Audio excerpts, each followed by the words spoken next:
everyone! Welcome to our digital storytelling video. In this video, we want to share our journey in the grammar and spoken discourse class. At first, we didn't really know what to expect honestly. We thought it would be difficult and a bit stressful. But as the weeks passed, we found surprises, challenges, funny moments, and lessons that actually helped us grow in speaking and presenting. At the beginning of the semester, I was quite nervous. Last semester, I struggled with grammar in written discourse, and we had the same lecturer again. She is funny but also a bit scary actually. But as the class went on, I realized that grammar in spoken discourse was more enjoyable than I expected. We focused on how people actually speak in daily life, not just how they write in academic text. With my group, we presented two topics: visual language and its function in spoken discourse, and present and real conditional. My challenges mostly happened during presentations. I was worried my classmates didn't fully understand what I explained. Sometimes they looked confused even when they said yes. To handle that, I slowed down, repeated my points, and gave simpler examples. Another challenge came when I was the audience.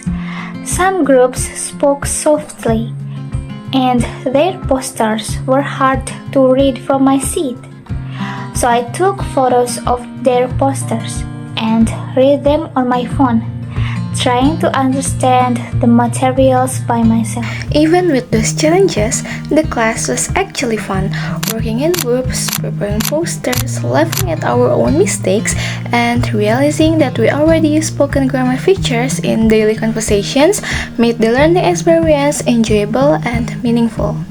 When it wasn't our group's turn to present, our task was to assess other groups' presentation using the Google form that Buneni has made. We enjoyed this part because we could see other groups' creativity. Some posters were colorful, while others were simple but still engaging.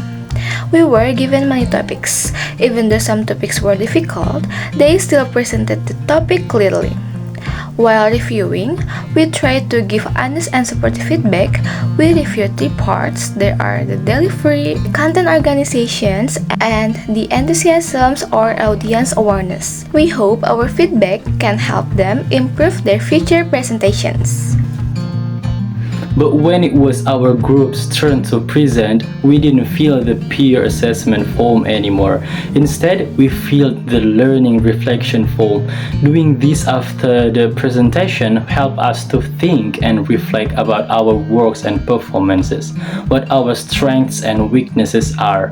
In this form, we wrote about our experience while making the poster presentation, what we did, what we felt, what we got, what we should improve on future presentations, and what action we will do next time.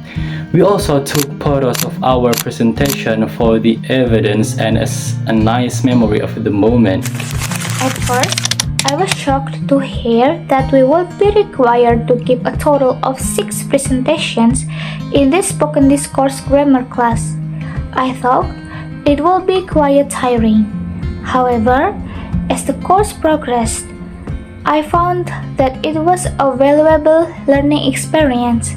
Presenting multiple times allowed us to more clearly notice our mistakes and make small improvements in each round, especially in how we explained spoken discourse concepts. From this course, we learned that grammar in the context of spoken discourse is more flexible and natural.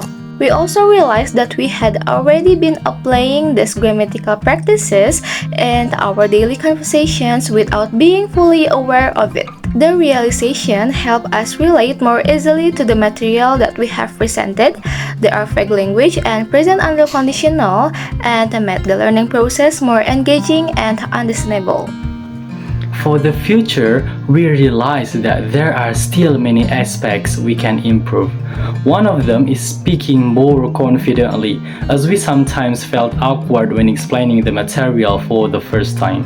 To address this, we plan to practice more in order to build our confidence.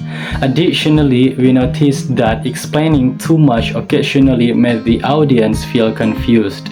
Therefore, in future presentations, we aim to provide clearer explanations and use more relatable examples. Alright, that wrap of our video reflection. Thanks for watching and spending your time with us. We are happy we could share our experiences and what we got from learning grammar in spoken and discourse class. We hope we can all keep growing, improving, and enjoying the journey together.